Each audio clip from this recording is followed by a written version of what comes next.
Here to share more about Lava Media and Lava for Good, their internationally acclaimed and award-winning podcast lineup, the extraordinary work they are doing in the realms of social justice and criminal justice reform, and to discuss the significance of diverse and collective action, our very special guest, the former chairman and CEO of Atlantic Records, former CEO of Virgin Records and Capitol Music, philanthropist, globally recognized leader in criminal justice reform, criminal justice expert, author, and activist, the founder and CEO of Lava Media and Lava for Good podcasts, Mr. Jason Flom.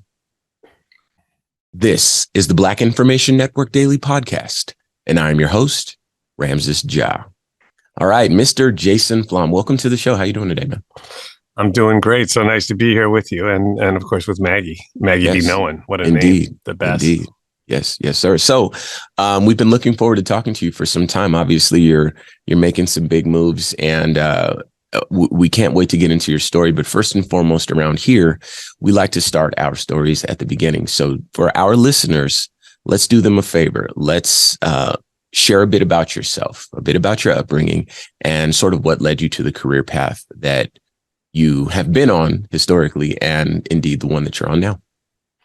Yeah, great. And I appreciate that because I never tell my story without talking about my dad. He was my hero and my mentor. And I grew up in Manhattan. My dad's a fantastic story in his own right. Son of immigrants who spoke no English, grew up borderline homeless, slept on the subway, went to City College at night, worked during the day. And he never graduated college because he went into the Army. And this was World War II. He was pretty old when he had when I was born. And anyway, when he got out of the Army, he wrote a letter to Harvard Law School, and he said, "I don't have any money, and I don't have a college degree, but I'm the best thing since sliced bread, and I'm a GI. And if you let me in, you won't regret it." And they gave him a full ride scholarship, and he became this profoundly important lawyer in the 20th century. And always did things in a way that was ethical, that was moral, that was probably ahead of his time. And he told my brother and I, he said, "Do whatever you want to do, try to be the best at it, but just make the world a better place, because there's no other definition of success that matters." And I was like, "Thanks, Dad. I'm going to try to do that." And so I've lived in his shadow and tried to fill at least some part of his footsteps. And for me, I was very lucky when I failed at being a rock star and I realized I was never going to be the best guitar player. I found my way in the music industry, and I became successful in helping other people make it to the stage at Madison Square Garden, where I never was destined to be. And so that was my career path, and I love the music business, and I was very lucky to have some great success in it. But most importantly, whenever I give talks, I always say, this is the story of my crazy journey from wannabe Jimi Hendrix to chairman and CEO of three of the biggest record companies in the world. But more importantly, from being a drug addicted college dropout to a pioneer in criminal justice reform. And that all started when I was 32. So 30 years ago, I saw a story in the newspaper that just pissed me off. And it was a story of a kid who was serving 15 to life for a nonviolent first offense cocaine possession charge in a maximum security prison in New York State. And I couldn't believe what I was reading. I didn't know anything about the drug laws, but I knew that it could have been me, because I had all sorts of issues with substance abuse when I was a young man. And, because of the color of my skin and the zip code that I grew up in, I never went to jail. I went to rehab. And this kid had been in for 8 years. I'd been sober for almost 8 years. He was 32. I was 32. I was like, damn, that could have been me. And so, not knowing anything about the issue or the laws or what to do, I decided I had to figure out a way to get this guy out of prison. And I did. And I had the incredible experience of sitting in the courtroom holding his mother's hand when he was brought in shackles, like he was a mass murderer, right? His legs were chained together, his hands were chained to his waist. I was like, this is a nonviolent first offender. Like, what are we doing here, And the judge ruled in our favor. I had gotten this attorney to take the case pro bono. It's an attorney I knew from the music business. Two of my artists, Stone Temple Pilots and Skid Row, that he represented, were getting arrested, felt like weekly back then. Yeah. And so I had him on speed dial. He took the case pro bono and he won. And they freed the kid, and I just was like, well, kid, he was the same age as me. And that was my moment. It just hit me so hard. I was like, oh my God, I have a superpower. And this is the greatest feeling I know, and I can live up to my dad's, you know, words and make the world a better place by helping to free people who don't belong in prison. And so I've been on this path and this journey and this mission, whatever you want to call it. I'm like an atheist with a calling, you know. I've been doing Mm, this ever since. sure, sure. You know, I'm a big fan of a gentleman by the name of Brian Stevenson, who has an organization called the Equal Justice Initiative, and he does more or less the same thing. He takes on the, we'll call it, unfair criminal justice system in this country. And he has a statement that I think echoes your reality. We have a criminal justice system in this country that treats you better if you are rich and guilty than if you are poor and innocent.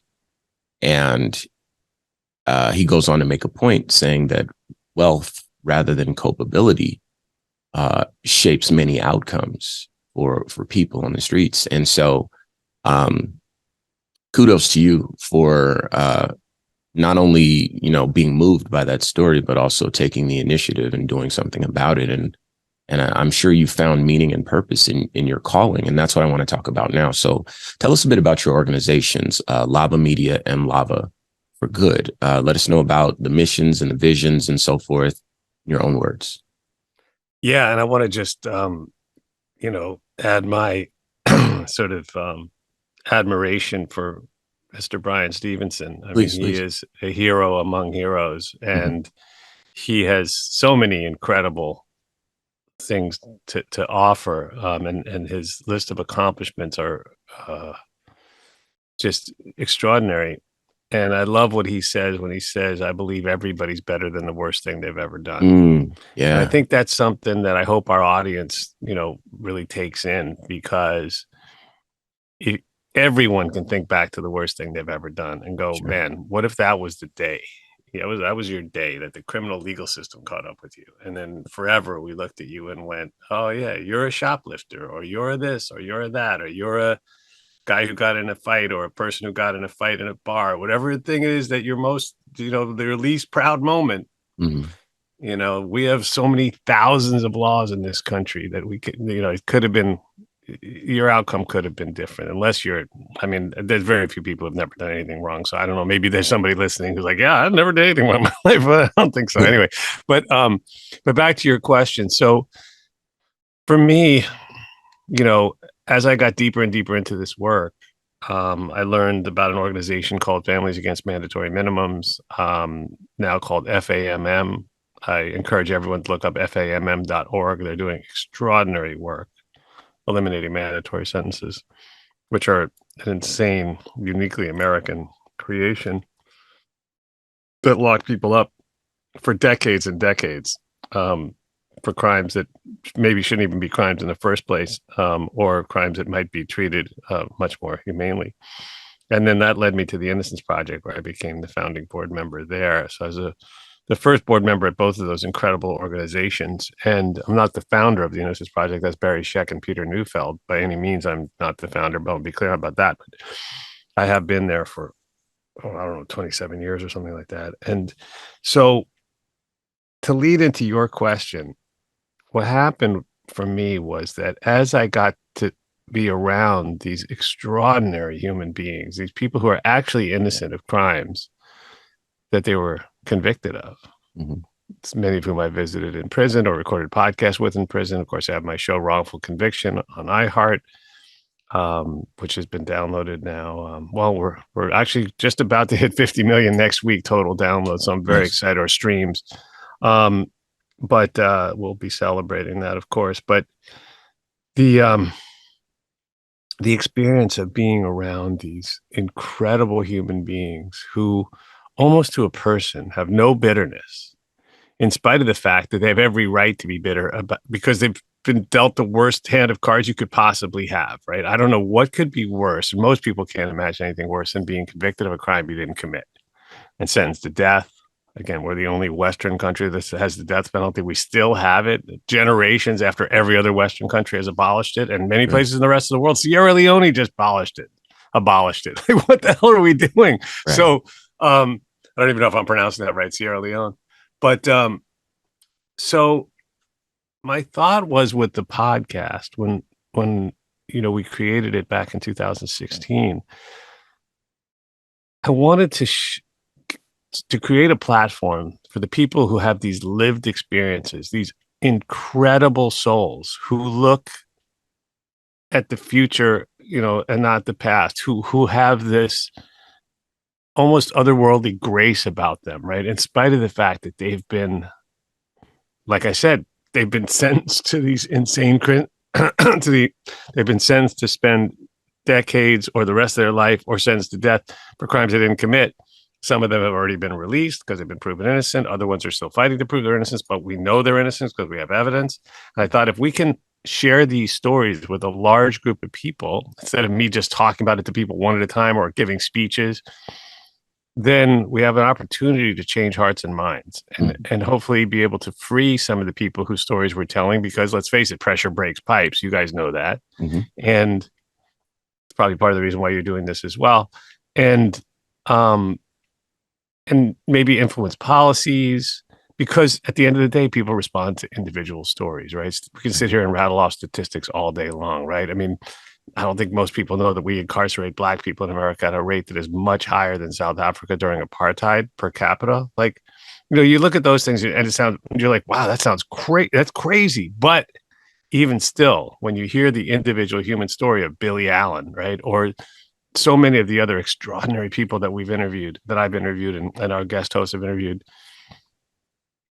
it really does, I hope, help to roll back this knee-jerk reaction that too many people have, and that, unfortunately, some of the biggest, most popular television shows, the crime shows, which ones I'm talking about, have led people down this path of thinking, well, the cops are, doing their jobs and doing a fantastic job catching the bad guys. The prosecutors are doing whatever they need to do to make sure these people get the penalties that they deserve. The bad guys going to prison, and we're all safe and can sleep at night. And, I want to restore the principles of innocent until proven guilty. Mm-hmm. Obviously, I can't do it myself, and the podcast is not going to do it by itself, but I want to be a part of a movement that restores the bedrock principles of innocent until proven guilty and beyond a reasonable doubt. And I think by virtue of the fact that we've had so many people listen to our shows, it's inevitable, I'm a statistical person, that today in a courtroom somewhere in America, in a criminal trial,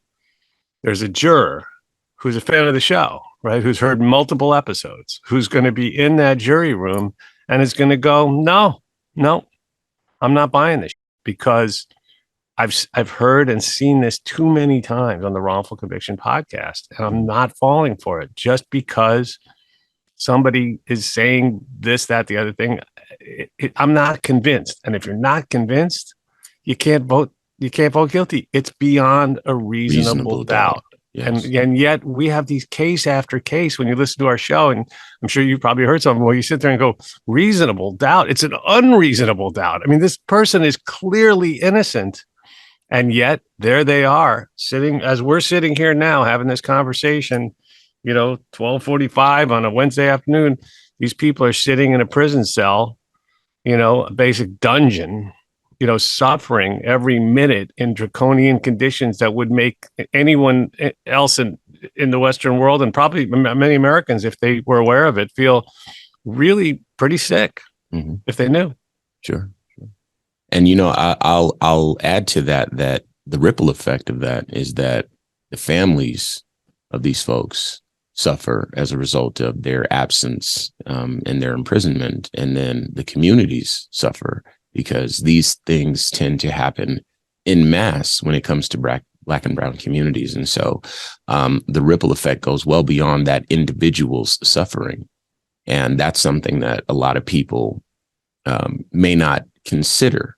As you mentioned, in this culture, actually, I did a study on my show. I did some research. I have a radio show as well called Civic Cipher. I did some research into what's called propaganda. And the origins of propaganda comes from a show called Dragnet. where in exchange for real police stories, because that was the selling point of that show, in exchange for those real police stories, the police were able to have like final approval over their scripts, which always saw that the police were the good guys, of course, which is fine if it's true. And I believe most of the time it might be. But critically, how the police were seen as never making mistakes, and things like this, that started to cultivate a relationship between Hollywood and police stories. And that had an influence, a profound influence on the American public and the viewing public, because people tended to adopt this attitude that police were always right and that the bad guys were always lying or trying to weasel their way out of the consequences. And so that's what created a need for efforts like yours. Couple that with the war on drugs. This is just my interpretation of the studies I've done. Couple that with the war on drugs, where we indeed criminalized drug use rather than making it a health issue. Like, as you mentioned earlier, you were able to go to rehab, but Black and brown people were sent to, oftentimes, the vast majority of the time, to prison, right? Mm-hmm. For what is, by all accounts, a health issue. Then you end up with this sort of runaway, quote unquote, criminal activity that largely affects Black and brown communities, where there's an economic institution now introduced so people can make money. And then there's a way to escape, the all of the things that create your reality that might have a significant impact on your mental health. And so drug use tends to go up when, there's nothing to do. There's no mobility, social mobility or economic mobility, so forth. And this is true across human beings and indeed other mammals, because this was proven in an experiment with rats. I'm sorry.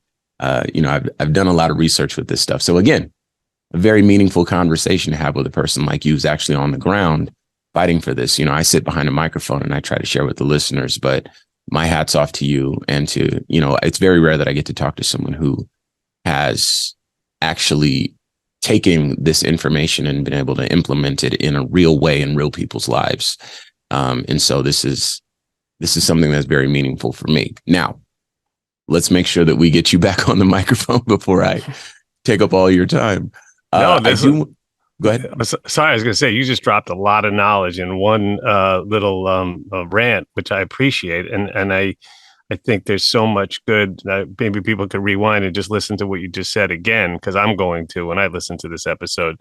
But I want to touch on a couple of the points you just brought up. Please, yes. Propaganda. We got to talk about propaganda. Mm-hmm. It's such an important concept. But also the war on drugs. We have a podcast out now called The War on Drugs. Okay. We did in conjunction with the Stand Together Foundation, again, distributed by iHeart, our great partners at iHeart. And I learned so much listening to The War on Drugs. I don't host that show. I just executive produced it. And one of the things I learned, which I thought was fascinating, right? And it goes to a point that I really want to hammer on, right? And my point I'm going to get to is that what causes crime, this is my theory, right? And I believe it. I don't think there's a counter theory that makes any sense. I've never heard one. What causes crime is desperation. Mm-hmm. And what prevents crime is hope. Mm-hmm. And, that might sound a little airy-fairy, but it's not. The truth is that no one's born wanting to commit crimes.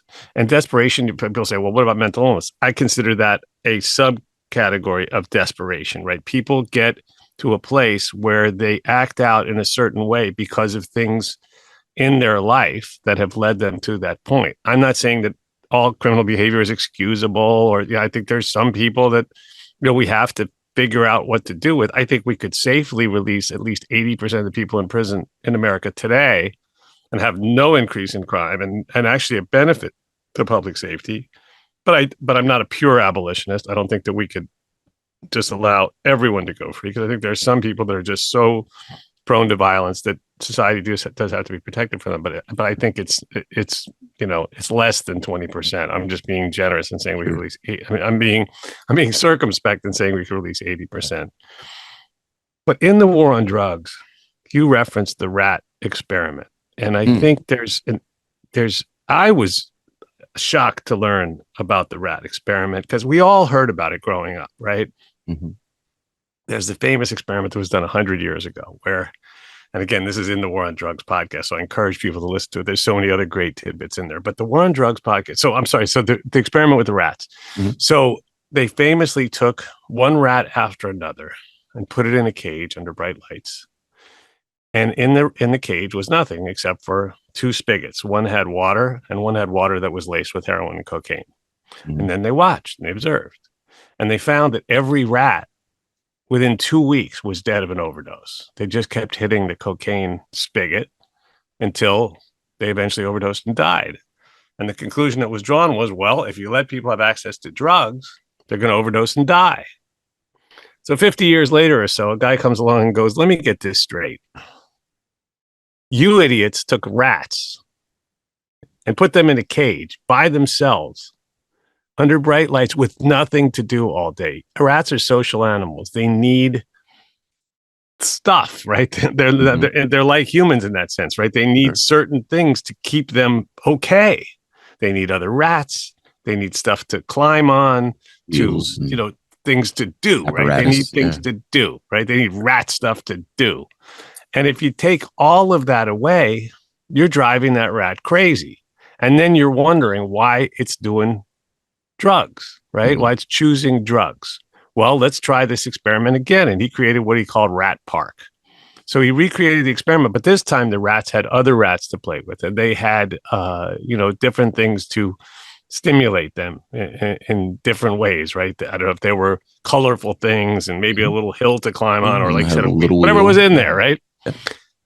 And lo and behold, not one of these rats, they all tried the water that was laced with the drug, but none of them went back to it, right? None of them overdosed. They preferred the regular water because they were okay. Mm-hmm. And that proved in the rat, kingdom that they're kind of like us, right? We like to do drugs recreationally, and some people get addicted to them for various reasons, but a lot of people have no real problem. They just do drugs and it's okay. Like drugs are, not all drugs are bad and not everything, so it's like our approach to the war on drugs, as we say in the podcast, the war on drugs is completely wrong. It's now 100 years. It's $1 trillion, right? We've tried. And the fact is that drugs are more readily available and cheaper. And there are more overdose deaths now than ever in the history of this entire failed social policy disaster. So that ain't the way to go. Not if you care about public safety. Now, but speaking of public safety, one more thing on this rant is that let us not forget that when we go along with this program that we've been spoon-fed since Dragnet, and John Oliver did that fantastic episode on Law and Order. I encourage people to watch that. And I know the head of one of the Innocence Projects around the country told me that they watch one of these major crime shows. I'll let you guys figure out which one I'm talking about. They have a drinking game, and this is one of the local Innocence Projects around the country.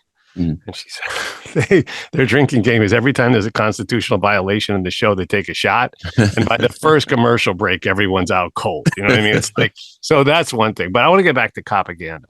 Sure. So glad you referenced that. And you're really well versed on this stuff, which is fantastic. You're a real student of this. And that gives me, hope for our future, our collective future, to know that people like you out there are really so just sort of steeped in the real knowledge about this stuff. Yes, sir. So propaganda. It sounds like a funny word. It's not, right? Propaganda is exactly as you described it. And the person who I think is really doing the most important work in informing the public about this propaganda, which pervades every news outlet, every single one. It's not just the TV shows. It's every newspaper, every news site, right? The New York Times, everywhere. Yeah.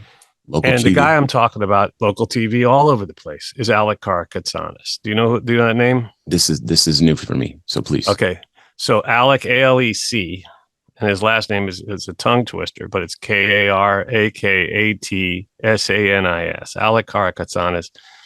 I talk about him all the time. I think that he is arguably the most important figure in the entire world of criminal legal reform. He and his organization, Civil Rights Corps, have been the driving force behind bail reform. He has sued and won. He's won lawsuits in cities and counties all over the country, including as recently as about a week ago in LA, where a court ruled in a very strong ruling that cash bail is unconstitutional, and it is. Sure. It's a violation of two amendments. It's the 14th and either the 6th or the 8th. I can't remember. Equal protection and due process, right? You can't have a system where two different people have exactly the same charge, but one goes home and one goes to jail just because of their wealth status. It does. It's unconstitutional. And so he's won in the most conservative places in the country, and he's won in some, not conservative places. I don't believe there are very liberal places left in this country. But anyway, so his work has resulted in incredible outcomes where it's not even tens of thousands anymore. It's just hundreds of thousands of people have been spared the horrors of going to jail just because they're poor while they await trial for a crime they may or may not have committed. And we know that the percentage of innocent people in prison in America is probably around 10%, but the percentage of innocent people in jail is much, much higher. Because think about it, they haven't even gone to trial yet. They've never even been given it's just somebody who got arrested. Mm-hmm. And so maybe it's 25%, maybe it's more, I don't know. But these jails, people forget, are not only more dangerous and violent in every conceivable way than even some of the worst maximum security prisons in America. They're also places where you are stuck. I'm starting to say that there are also places where the cost of keeping people there who haven't been convicted of anything is even higher than it is in jails and prisons around the country. I just saw that the average price to keep someone in prison, in America is $62,000 a year. But in Rikers Island, $62,000, you could send them to Harvard for that, right? But in Rikers Island, it costs $565,000 a year to keep someone locked up in Rikers Island, about 3 or 4 miles from where I'm at right now. Wow. You could think about what you could do with that. You could put them in the Ritz-Carlton in a suite with room service and parking. Whatever, like it's nuts. That's like I can't even do the math of how much that is a day. That's a lot. That's $1,500 a day. Whatever it is, it's insane to keep somebody in Rikers Island where 21 people were murdered or died. They didn't die of natural causes in Rikers Island last year. So I encourage everyone to subscribe. There's something called Alex Copaganda Newsletter. It's ALEC''S Copaganda Newsletter. Subscribe to that. It's free. And you will learn stuff that will absolutely blow your mind. And I think the more we can spread the messages that Alec is putting out there, and before we part today, and I've got all the time in the world for you, but I want to make sure I read a paragraph from his a seminal work. I read it on Rogan. I'll read it everywhere I go because it's so important that people understand what's really going on. And Alec is speaking the truth. Sure. We'll make sure we do that. Excuse me. I wanted to touch on something else before we move on from here. You mentioned how the number of innocent people might actually be higher. 10% is an astounding number of people to be imprisoned wrongfully, but the number might be higher for those in jail. And I want to mention that based on the way the criminal justice system works in this country, there are people who will admit to committing a crime that they didn't actually commit because that's actually an easier path to their freedom than staying and fighting their case. And that has a disproportionate impact on people who have less wealth because of the fact that being incarcerated or being locked up while awaiting, trial puts you in a weaker position in terms of fighting your case. So for many folks, they're not in the strongest position to fight a case. So accepting a plea that may affect their employment opportunities and their housing opportunities and their mobility throughout society, just so that they can get out of those conditions. That affects countless lives. And often those are disproportionately Black and brown folks as well. And so I want to make sure that that's stated too while we're here and before we move on. Yeah, well, thanks for bringing that up. And you can look at the hashtag trial penalty to learn more about it. But the trial penalty is an insane aspect of our criminal legal system. Isn't it? Yeah. Because everything you said is accurate and there's more. So imagine this. You're arrested for a crime you did or didn't commit. You have the right to a trial. It's enshrined in our Constitution, right? You have a right to a trial in front of a jury of your peers. Mm-hmm. And you now you don't have money to post bail. So you're in a place where you are in constant danger, right? You're deprived of everything, right? Sunlight, exercise, education, your family, your job. You're losing everything, right? While you're there. You might even lose your place to live because many people live on the margins. And if they don't have, you don't pay your rent or you don't show up or this or that, you're going to lose your job. Everything's going to hell in a handbasket. Mm-hmm. Now you meet your lawyer who's court appointed. And while I have a lot of respect for public defenders, and I think they do, tough work courageously, there are a lot of them that are really great. And they're not in it to make money. Legal Aid Society, where I was honored to speak recently at their dinner in New York, their incredible executive director, Twyla Carter, we had lunch and she was telling me how many of her attorneys deliver DoorDash at night or drive Uber because they can't make ends meet. Wow. These are people who are doing this because it's in their soul. They're not doing it to get rich because they're barely subsisting on the money that they're paid because all these places they're underfunded across the country, not just in New York City. So now you meet your lawyer. Your lawyer might be up all night working a second job, struggling to make ends meet, literally pulling quarters out of the couch to get gas to go. And this is not hyperbole, to go to court. And they're juggling dozens and dozens, could even be 100 cases at a time. And so they come and they meet you and they're like, oh man, I haven't really had much time to catch up on you. You're in jail, right? They're meeting you in that situation, which means they've had to take their day to go through the whole process of getting to the jail, going through the intake process. And you realize this person who may also have other life problems, right? Or may actually be incompetent. There are, unfortunately, a lot of defenders, public and paid defenders, who are incompetent, doesn't barely know your name, doesn't know your case, and they give you the best advice they think they can give you under the circumstances, which is plead guilty. They're offering you a year in prison, right? You've already served 7 months in jail waiting trial or whatever it is, right? The numbers are interchangeable. But if you go to trial, they inform you, you're looking at potentially 40 years. And they're going to throw the book at you. And the prosecutor has that power because of mandatory sentencing laws, among other things.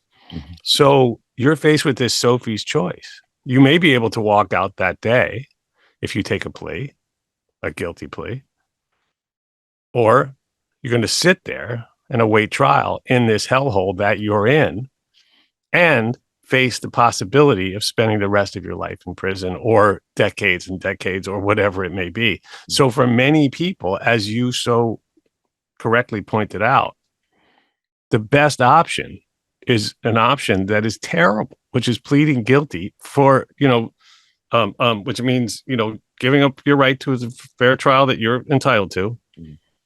And 97% of felony convictions in the United States are a result of guilty pleas, mm-hmm. because all of the power is concentrated in the hands of the prosecution. Yeah.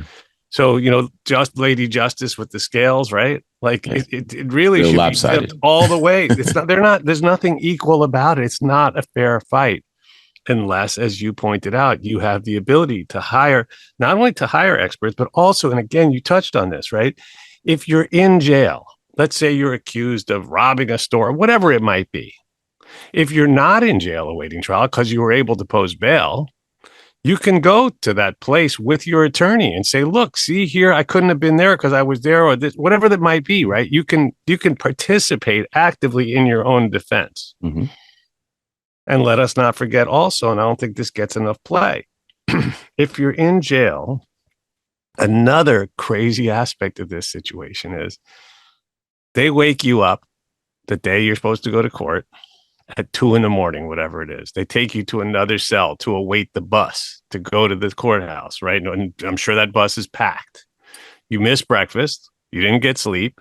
Now you're on this bus to take you to another holding cell at the courthouse where you also don't get any of those things. Then you go to court and you look half fucking crazy because you've been in this insane environment. And then you've been deprived of food and sleep. And now you're supposed to participate in your own defense at the most stressful time of your life. So none of it adds up to even something that could vaguely be resembled, could be vaguely considered to resemble a fair fight. It's just all tilted in one direction, which is why so many people, as you said, and then the result of those guilty pleas, there are thousands of ways you can be violated on your probation if you have probation, right? Thousands. You fail a drug test because you ate a poppy seed bagel or whatever. I love poppy seed bagels or whatever it might be. And, and all of it prevents you from advancing in life. Not to mention the fact that if you've gone to jail, and this is very, very important, and then I'll stop, because every serious study that's been done, and you can look these up, has shown that not jailing people before trial makes us all safer.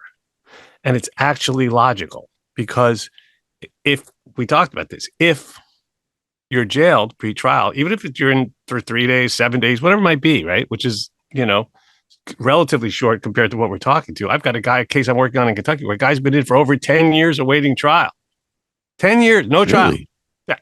So that happens, by the way. I mean, that's an extraordinary one, but years and years awaiting trial. I got another case. I mean, we could rattle them off. There's people that have waited a long, long time. I know Anthony Browder is one. Khalif Browder. Khalif Browder, that's it. Let us, rest in peace. I mean, that poor kid. It's and people probably know his name, so I won't get into the details. But the basic idea, and I couldn't even watch that movie. It's too sad. It's literally too sad for me. It makes me want to quit the human race. What happened to that poor kid who wasn't guilty at all and was accused of stealing a backpack? Yep. Right, not with any violence, not with a weapon, and was held in Rikers Island for 3 years, where he was tortured by inmates and guards, and ultimately, after the charges were dropped, he killed himself at his mother's house. So it's just tragic on every level. But so follow this. So what these studies have shown is that people who are freed, who remain free pre-trial, as they should, are much, much less likely, 30%, whatever the numbers are, to commit a crime, be arrested for a felony in the year after they're released, right? Because they're still booked, so released, than people who actually went to jail pre-trial are. And the reasons are simple and logical, which is that if you're arrested and your life is not great as it is, it's going to get a whole lot worse as a result of you being in. You're going to be deprived of your medication, right? Everything else that you need. You may come out to find out you can't get your kids back. You can't get your job back. You lost your apartment. Now, what are you going to do? Now you almost have to commit crime, right, if you want to eat. So on the other hand, people that are able to go home while they await trial are more likely to show up for trial than people who have this bail hanging over their head. So that's not, let us not forget, that's the history of it, right? Bail was originally created as a means, money bail, as a means to get people to show up for trial. But people for whom we've posted money bail through these various freedom funds are more likely to show up for trial than people who don't have this thing hanging over their head. So that's out the window. But again, so if our goal is to make society safer, And I think that's part of the propaganda, right? Is they put out that one story of one guy or one woman or one person who was freed on bail and went and committed some crazy crime, And that's right? how they got the narrative. Yeah. That's the narrative, right? They don't put out the thousands of stories of people who went home, went back to their church, went back to their school, went back to their community, did what they had to do. And, and maybe they did commit a crime, but maybe after that, they're not going to commit any more, and that's back to the Bryan Stevenson stuff. It all goes back to Bryan Stevenson because the man is he's as close to a saint as we have on this planet. Sure. I think I'd second that. Speaking of which, I mistakenly mentioned Anthony Browder when I was trying to say Khalif Browder. And Anthony Browder and Bryan Stevenson are my two wish lists guests. And I've fortunately been able to interview Anthony, but I'm still waiting on Bryan Stevenson. So it's good to know that we've both been inspired by his work, because that's what's, I think, making this conversation as easy as it is. But I want to make sure that we put the spotlight back on you while we're here, because I want to make sure that folks who are like-minded can get this information, and perhaps the ripple effect of your work can influence communities well beyond your capacity to travel to them. So let's shift gears here and let's talk a bit more about what you're doing. So Lava for Good's Wrongful Conviction with Jason Flom podcast series was honored with a 2021 Webby Award. And you also host Righteous Convictions. So tell us about each of these podcasts individually and what listeners can expect from both of them. Yeah, and I want to reach people that disagree with us as well. I hope there'll be people out there who think we're both Absolutely crazy on this subject, but hopefully they'll take in at least some of what we're saying and maybe have a little more of an open mind towards these very critical issues of our day. So Wrongful Conviction is sort of the anchor podcast in our Lava for Good network. It's a podcast that I created and host, although we also have some fantastic guest hosts. Earlonne Woods, Laura Nyrider and Steve Drizzen, so many great people. Lauren Bright Pacheco, whose podcast I love. Anyway, but I host the vast majority of them. Maggie Freeling is a frequent host of our show. She's fantastic, Pulitzer Prize winning journalist, incredible talent, and a very courageous woman. So Wrongful Conviction, each week we interview someone or more than one person who was wrongfully convicted of a crime they obviously didn't commit. Often they're people who are in prison. Even more often, they're people who've been freed after they've been proven innocent with DNA or otherwise. And the stories are stories that I don't think any Hollywood writer could come up with. They're too insane. They're so crazy that if someone did put it in a script, some senior producer or somebody would go, no. Yeah. You got it. No one's going to believe No one's going to believe it. But these are real, and they're being told by the people who actually lived them. Sure. So I was inspired by Steven Spielberg's work, where he interviewed Holocaust survivors to create a permanent, lasting, memorial or tribute or learning for generations to come of these experiences. And so I wanted to do the same thing. I wanted to interview these people and put their stories out there so that the general public could get an understanding in a way that's, not hard to listen to, because you're listening to the real voice of the real person. I'm just interviewing them and helping them to tell their story in a way that I think is most powerful. And the results have been profound. Many people have been freed, at least in large part because of the attention we've been able to bring to their stories on the podcast. Lamont McIntyre, Ronnie Long, Vincent Simmons, many others. And I've developed, incredible friendships with so many of the people I've interviewed, Lorenzo Johnson, John Huffington, and others. And I'm Kiara Newsom, Michelle Murphy, Amanda Knox. She calls me Big Brother. I call her Little Sister. She's one of my favorite people. And so I'm really, really proud of the impact that the show has had on the lives of the people who whose stories we've been able to shine a bright spotlight on. And even probably more importantly, it's also inspired legislation in 3 states that we know of, Washington State, Indiana, and Illinois, where legislators have cited the podcast as a reason why they wrote the bills that became law, that have made the system a little better and fairer for everyone. And so it's so great to hear these stories and know that it's reaching into the halls of power. I know that people in positions of power all over the country listen to it. And I know that it's taught in certain colleges and law schools. And that gives me, you know, so much I don't even know what the right word is for it. It just makes it humbles me to know that that is the case, and that I've been able to accomplish, with the help of our incredible team at Lava for Good, at Signal Company Number One and iHeart, you know, these outcomes. And we're going to keep telling these stories as long as I have any breath left in my body, because unfortunately we'll never run out of them, because there are just so damn many of them to tell. So that's the idea behind wrongful conviction. And righteous convictions is just sort of I couldn't resist the play on words. Righteous convictions is a show where I interview change makers, important people who have done, you know, Brian Stevenson type work in reforming the system. Alec Harkatsanis was one of the people I interviewed, but have interviewed so many extraordinary individuals from the worlds of politics, law, anyone who's making an impact on the criminal legal system in a positive way. Has been a part of our Lola Sango. I mean, some of the just, you know, Tiffany Crutcher, the twin sister of the man who was murdered. I'm forgetting his first name now. By the police officer in Tulsa, Oklahoma.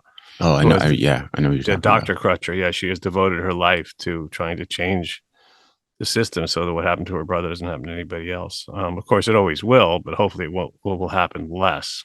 You know, we're in an environment now where police killed more people last year than any year on record. And so the situation is not getting better, and propaganda is largely to blame. So it goes back to that again. So yeah, so that's wrongful conviction. There's righteous convictions. There's another show I'm super proud of called Bone Valley that won 2 Ambie Awards last year. It's Bone, like dog with a bone, Valley, which is the name of the area in Florida where this horrendous murder was committed almost 4 decades ago. And Leo Schofield has been in prison for 36 years for this murder that he couldn't possibly have committed. And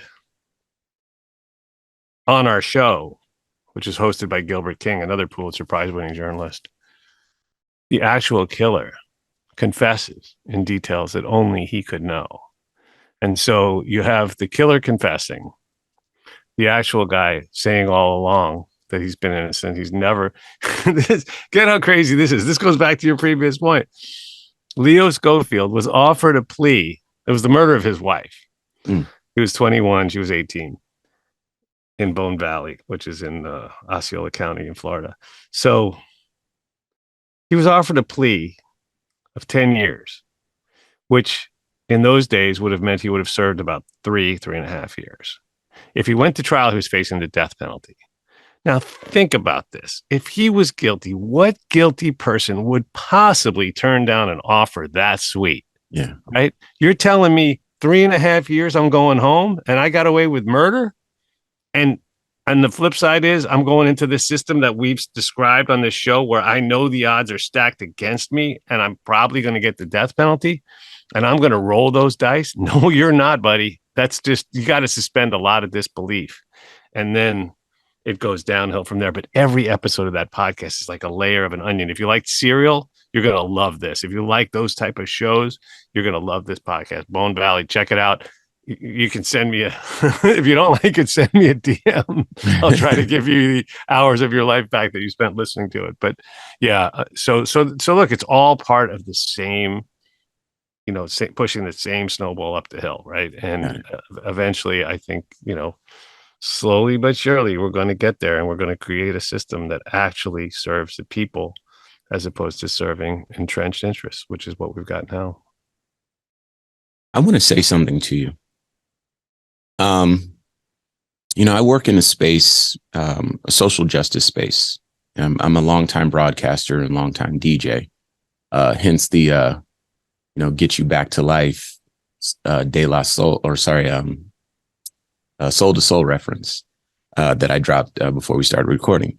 So I'm a DJ and I'm a broadcaster, and I've done hip hop radio, and then after 2020, became a little bit more aware that I should probably do a bit more meaningful work with my life if I'm, excuse me, if I'm going to have a microphone and an audience. So I felt that strengthening relationships with allies, with obviously Black people, we know our issues. Most of us, some of us know our issues, but allies that came out and supported us in 2020, marched with us, that helped bolster the numbers so that we could have a full display of not only strength, but love, compassion, understanding, and a push toward equity. Not necessarily equality, but equity. There was something that we needed to do in a broadcast space in order to make sure that we kept that energy, right? Mm-hmm. And on hip hop radio, we didn't have any long form conversations to explain to our allies where we're most likely to find them. I always use this analogy. I don't seek out Vietnamese programming because I don't feel like it's created for me. I love my Vietnamese brothers and sisters. I've been to Vietnam a handful of times. I love the country, but I don't seek out the programming. And so I don't expect non-Black people to seek out Black programming where we talk about social justice issues that are pertinent to Black and brown communities. And so putting the medicine in the sugar, or however that analogy goes, I figured that putting this content on a hip hop space would really help to penetrate and fortify and bolster our allies and inform our allies, right? So I say that to say that this is a space where I've really found meaningful work and necessary work. And so working with allies, I have come across folks who are well-intentioned, brilliant, people that have the wind at their back, have way more resources than I have. And one of the things that often moves me, and indeed has moved me about this conversation so far, because obviously I knew a bit about your story, was able to read about you. A friend of mine was married to an artist named Krisha Turner, who I believe you signed at some point to your label. So her husband was involved with that. And he, mentioned your name when I told him that we were going to be having this conversation today. And he's like, oh, he's a great guy. So I kind of knew a bit, but talking to you today, one of the things that moves me and blows my mind is that a person, you weren't born like me. I was born in Compton, California in 1982. So in the 80s, right in the middle of, the drugs and the gangs and all that sort of stuff, right? And you didn't have the life that I had, and you didn't have the backstory. Imagine, that people in your classroom, they came over as explorers, and these people, their family is from here, and then these people were, a great family in the old world, and on and on and on. And then you were the product of slaves. I found my dignity in that. My children have found their dignity in that. But if we're honest, that there's not dignity in that. That's not, we've had to create that. And I'm proud of us and my people for creating that dignity. But imagine all of this shaping who you are, right? Knowing all of the statistics that we know, knowing the way the world looks at you, knowing, you walk into a room and you're fearful of how you might be perceived. You don't want to leave a mess behind in the hotel because, you don't want to leave your hair in the shower. Because, all these things, right? Growing up like me. And then getting older and realizing that you have to fight, you have to push, and you have to dedicate not insignificant amounts of time and energy and resources to bringing about a more equitable experience for your posterity. Imagine being me and then meeting a person like you who doesn't have the same context, doesn't have the same background, But I see my brother when I see you because you're fighting the same fight with me, with the same passion. And I want you to know that if the tables were turned and you needed me and I was in a position, I would be there with you too. I have to say that, and I try my best to say that to allies when I come across them, because I believe that my heart is a just heart. You know, when it's time for my LGBTQIA brothers and sisters, IA plus brothers and sisters to make a move, I remember when they supported me, when it was my Asian American and Pacific Islander brothers and sisters. I remember them out marching with me and my children. People were there with Sikh, you know, head wraps on, and you know, my Jewish brothers and sisters with their kippas and their yarmulkes, holding up signs and marching. And so, if I appreciate you giving me this moment during your interview to tell you that I appreciate the work that you're doing, because I know what that means. I know what it means to fight that fight, and I have all the reason and the motivation in the world to do so. And you conceivably could just live and be happy, and you don't have to feel those feelings, and you don't have to worry about maybe leaving your hair in the shower, and your children, maybe they don't have to worry about what happens when they go back to their history, and then people trying to rewrite that and to reframe it like, oh, slaves were happy, and those constant slaps in the face. And for you to still walk this path, that matters. And if you don't hear it, you'll hear it today from me. So thank you. This is not the end. I have a couple more questions and we'll let you go, but I had to say it while it was there. No, and I'm glad it's not the end. And I definitely want to read that paragraph I told you about before. But no, what you said is as meaningful as anything you could possibly say to me. I would just, I would just throw it back at you in one way, which is to say that, look, it's incredible, your life story. I didn't know.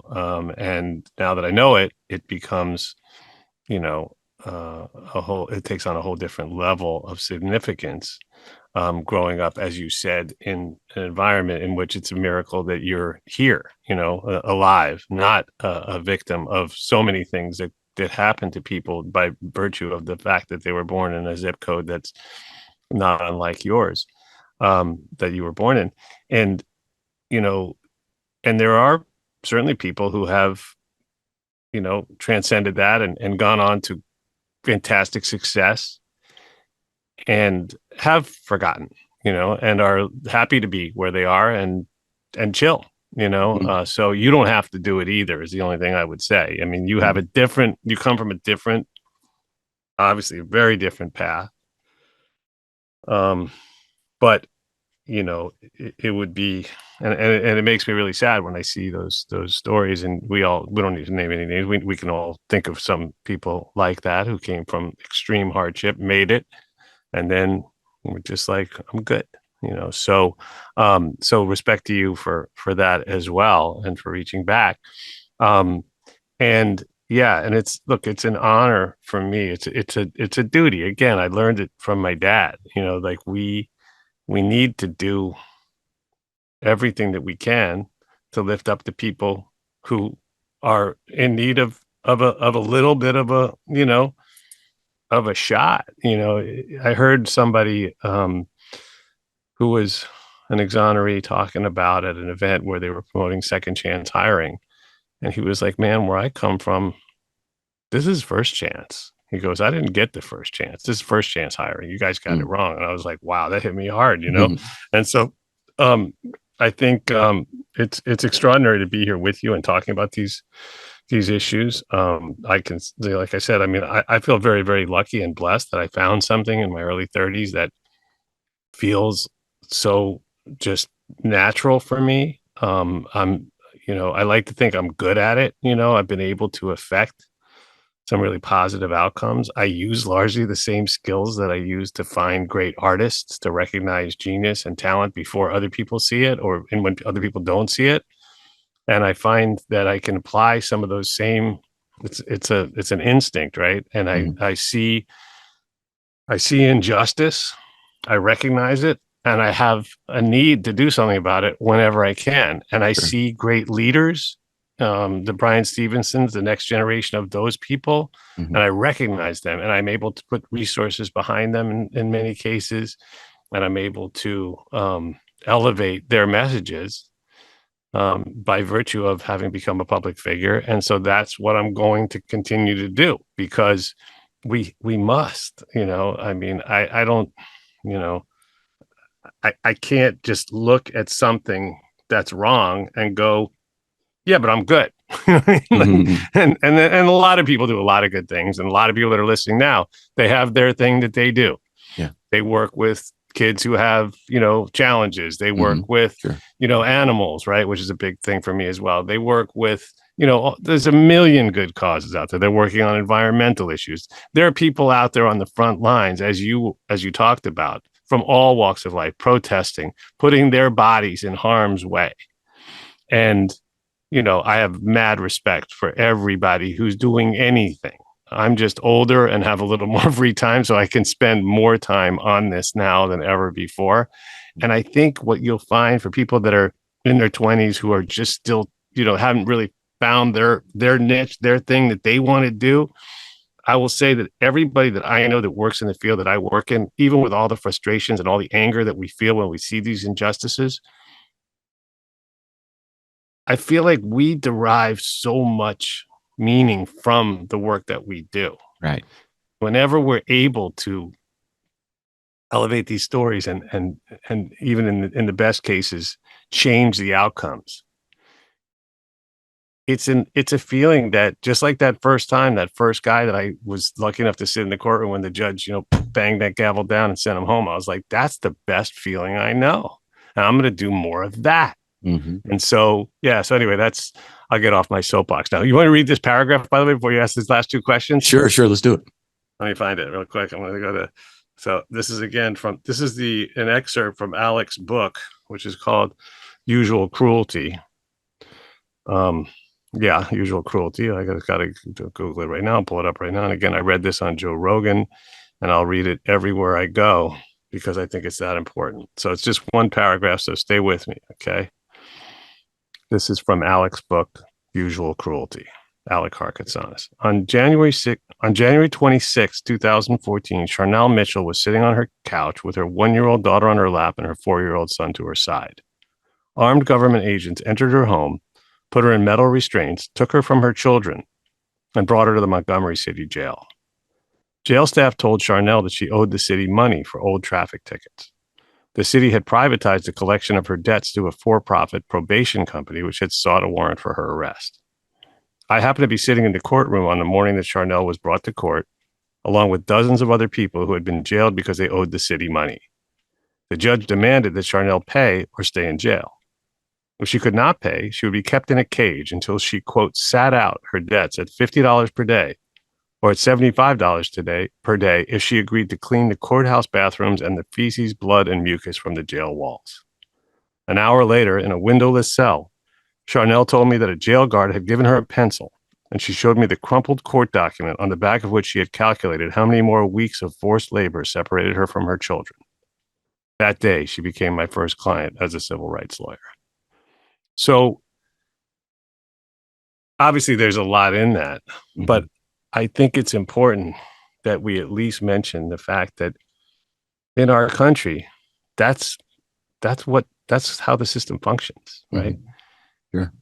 Police are more involved in that kind of stuff than anything else, right? The two most common reasons for arrest are traffic violations and homelessness, right? Just being homeless, right? Yeah, that's funny. It's not dragnet, like Right. that ain't it. A tiny, tiny fraction, low single digits of all police interactions with the public are violent crimes, or violent crimes in progress is even around 1%. So it's like, and even then they get there after it happens. They don't prevent crimes, and they don't really solve crimes. They just show up after it happens, and maybe they write a report, and then they go and bring Charnel Mitchell in for unpaid traffic tickets. Right. And so it's important it's almost like AA, right? The first step is to recognize we have a problem. Right. We have a problem. Houston, we have a problem, and everywhere else too. Oakland, we have a problem. Kansas City, we have a problem. I like that. And we have to recognize that if we want to live in a safe society, if we care about our brothers and sisters, then, which we do, everyone I think probably listening does, then we have to find ways. And there are ways, there's proven ways, right? Cities that have experimented with alternatives to policing, like Denver and many other cities. Albuquerque's doing it now. Berkeley, California just became the first city where police are no longer involved in traffic. They're not involved, right? Why do we have police involved in traffic situations, right? There's no rationale for that, right? Mm-hmm. It's like, I mean, I just read today about a city where they're doing now, if you have a broken tail light, they're now compelled, I forgot what city this is, to actually get you help to get that tail light fixed, mm-hmm. not to arrest you for a broken tail light, right? It's like, that's what we should be doing. That's how they do it in other Western countries. I had a friend of mine from Sweden recently who was like, when the cops pull you over there, it's because they think you might need some help, right? It's not because, and so these cities that have experimented with these alternatives policing. So, and again, back to the traffic thing, like we have traffic cameras everywhere. If there's a problem, if you ran a stop sign, they can send you a ticket in the mail. They know where you live, right? It's cheaper. It's more efficient. I think libertarians, everyone could probably agree on this, almost everyone, right? There's no reason for police to be involved in that type of situation at all. And it leads, as we know, to horrible outcomes. And so, in places like Denver, and then I'll get to your last two questions because this is your show after all, but places like Denver where they had the START program, what they did is they diverted over 90% of 911 calls to people who were trained in that type of situation. I'm talking about suicide attempts, drug issues, right? Overdoses or otherwise, domestic violence, traffic situations. And you can go on and on. It basically everything other than a violent crime in progress, mental health situations, right? People with mental challenges are 16 times more likely to be killed by police than people without. And we should not have police showing up. We have so many situations in America where a parent or a relative calls and says, please don't send the police. Right. My son, my daughter, my nephew needs help. Can you get somebody here that can help me? I don't know what to do. Mm-hmm. They send the cops and the cops bark some commands. The person with the challenges is in a breakdown anyway. They can't obey those commands even if they want to, so they get shot. Yeah. It's like, that's not the outcome that we want. Like, these people can be helped. And these cities that have experimented with helping and providing resources that actually can make a positive difference. Police and Alex Vitale, who wrote the incredible book, The End of Policing, as he says, they're just violence workers. That's what they're trained in, is violence. They're not trained in mental health situations, and they shouldn't be tasked with it. At the end of the day, they say that too. Ask the police to do these things. That's not their job. Right. But we do. And then we act surprised when the outcomes are violence. Right. And when people are harmed. And so we need to move to a situation that's based on care, just like we do, going back to what you said much earlier about the drugs, the war on drugs. We need to move to harm reduction policy, which is the centerpiece of people, I think, who are forward thinking in drug policy. They harm reduction means we recognize that drugs have always been and will always be a part of society. The cavemen did peyote, right? We know this. Little children spin in a circle because they want to feel dizzy, right? So that's okay. So what we want to do is accept that people do that and then create safe injection facilities, right? Create that stop the spread of hepatitis and AIDS. Create, systems that look at these things in a rational way. Unfortunately, we're moving in that direction, right? Oregon just decriminalized all drugs. New York is as well, yeah. And nothing bad will happen, just like nothing bad has happened in Portugal over the 20-something years they've had decriminalization of all drugs. Not one social scientist has found any negative outcome from decriminalizing all drugs there. So Anyway, I think the same has to be done with these other issues that we have in our society, and figure out ways that cause less harm. And we can do that, and we know how to do it. And it goes back to my central premise, which is if we reduce desperation, if we reallocate resources from police and prisons and prosecutors, which is almost $200 billion a year, that's 200 billion, ladies and gentlemen. If we reallocate just some of those resources into initiatives and programs that actually work, right? You can just, and this is incredible to me, but, and maybe everyone knows this, and maybe I'm the last one to learn, but if all you do is go to Compton or whatever the worst zip code is in whatever area of the city that you live in, right? And all you do is fix the streetlights, crime goes down. If you bring in a taco stand, crime goes down. People gather, right?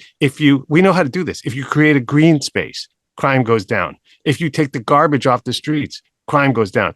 Why? Because desperation goes down and crime goes down along with it. This is not me saying it. This is proven in study after study. So if we're actually somewhat serious about wanting to make society safer, then we need to reform the bail laws. We need to provide, the type of opportunities that can help people, not have to go through the countless hurdles that I'm sure you had to go through and that so many other people have had to go through. We don't need to do it that way anymore. We know how to make this better. Right. And I'm going to live to see it, and I'm going to be part of that. I'm going to be part of that change. And if that's what I want to, it's not what I want to do. It's what I'm called to do. So it's what I'm going to do. We'll take it. Okay. So you kind of touched on a few things that I thought you might touch on with the question, but I want you, in your own words, to break it down a little bit further. So you talked about a lot of things that we can do, but I think we was kind of the general, society, lawmakers, etc. Let's ask it this way. What more can we be doing as individuals, in your opinion? And for those who, like you mentioned, might be on the other side of this, why should criminal justice reform matter to them? So maybe it's a two-part question, but there's something there that your experience might enlighten our listeners today. Yeah, well, what we can do as individuals is there's a few simple steps you can take. One is, like I said, become more educated as to the issues at hand. Listen to the podcast. You're already listening to this one. Check out the Wrongful Conviction podcast to learn more and hear these incredible stories of these incredible human beings. But let me back up. Serve on juries. That's number one, right? Okay. You're going to get a jury duty notice at some point in your life. You're going to want to crumple it up and throw it away. You're busy. I'm busy. Everyone's busy. Serve on juries. I don't think anyone's ever going to let me serve on a jury, because if they look me up, they're going to go, no prosecutor's going to let me be on a jury. But I hope they do someday. But serve on juries, because the life you save may be somebody that, it's not going to be someone you love, because you can't serve on a jury with somebody you love. But think about that. It's somebody loves. And so now, if you're listening to our voices, then you're much more better educated already than 90+% of the other people out there. And be skeptical and be aware, and don't just follow along. It happens too often. Vote. I mean, people are tired of hearing everybody tell them to vote. Vote. I'm just going to tell you, vote. And I don't mean just vote in the presidential election, which the next one is probably the most important one of our lifetimes. The last one was the most important one. We survived that. Vote in the next one. DeSantis is even scarier than Trump. And if you care at all about the future, vote. But don't just vote in the presidential election. Vote in your local elections. These are elections that sometimes are actually decided by one vote. I mean, so don't ever tell me your vote doesn't matter. It matters. And I'm talking about local DA races. Find out who's running and what they stand for. And it's not that much work. It's not that hard to do. Vote in local DA races, local mayoral elections, judge races, things like that, because your vote counts a lot in those races, and the difference that could be made. I was deeply involved in helping, excuse me, in helping Steve Mulroy overcome a huge deficit and win his election in Memphis. And 3 months later, Tyree Nichols was murdered by those cops. And what did Steve do? He went and arrested and charged all those cops with murder. And I believe that there's a good chance that riots were prevented as a result of that, because we all saw that Tyree Nichols thing. It was as gruesome as it could possibly be. Yeah. And yet, I don't believe that the previous prosecutor, she never prosecuted a cop, and I don't believe she ever would have prosecuted these guys. So what a difference it can make when you're able to, to change the people in power to help, make those changes. It's a seismic difference. We couldn't have predicted. Well, we kind of could have predicted Tyree Nichols because it happens 3 times a day around the country. Police murder on average 3 to 4 people a day. But the fact that it was as gruesome as it was and as out in the open as it was, I think really crystallized a lot. And anyway, so vote and make noise. Just make noise any way you can. I mean, don't be scared to speak up. Don't be scared to write a letter to a politician. Those letters, strangely enough, you think it doesn't matter. It actually matters. Like, they get enough letters, they kind of sit there and go, why am I getting so many letters about this particular thing? So if it's something you care about or someone you care about, speak up. And you never know. I've seen normal, everyday people make huge differences just by using their fingertips on their keyboard or whatever your skill is. Write a letter to your local paper, contact people. Unfortunately, there's a lot of people listening to our voices now who have loved ones that are suffering in exactly the circumstances that we're here talking about today. So speak up. And that's what I would say as far as making a difference. Those are some of the first steps to take. And follow, if you want to follow me on Instagram, it's Jason Flom. And follow, just for starters, follow at Civil Rights Corps. That's Civil Rights CORPS. And on Twitter, Instagram, whatever. And there's many other great resources out there that you'll start to come across that I think will really have. And Scott Heckinger is another guy I think is fantastic. That's Scott, SCOTTHECHINGER. Follow him, and you'll learn so much just from scrolling on your feed. It'll change the way you see things. And most important, like going back to your point, do this now. Alex Propaganda newsletter. Subscribe to it. It's free. Read that whenever you get the chance, and you will expand your mind. Well, it's been a joy. Right back at you. And even a person who might not have been motivated, I'm sure they have enough from this conversation to at least start a journey toward, again, creating a more equitable experience in this country for their brothers and sisters who may or may not look like them. And so I thank you for allowing us to have this conversation. So once again, today's guest is the former chairman and CEO of Atlantic Records, former CEO of Virgin Records and Capitol Music, philanthropic, globally recognized leader in criminal justice reform, criminal justice expert, author, and activist, the founder and CEO of Lava Media and Lava for Good podcast, the one and only, our incredibly special guest, Mr. Jason Flom. Thank you. You're too kind, and I really appreciate you letting me share this on your awesome platform. And let's link up.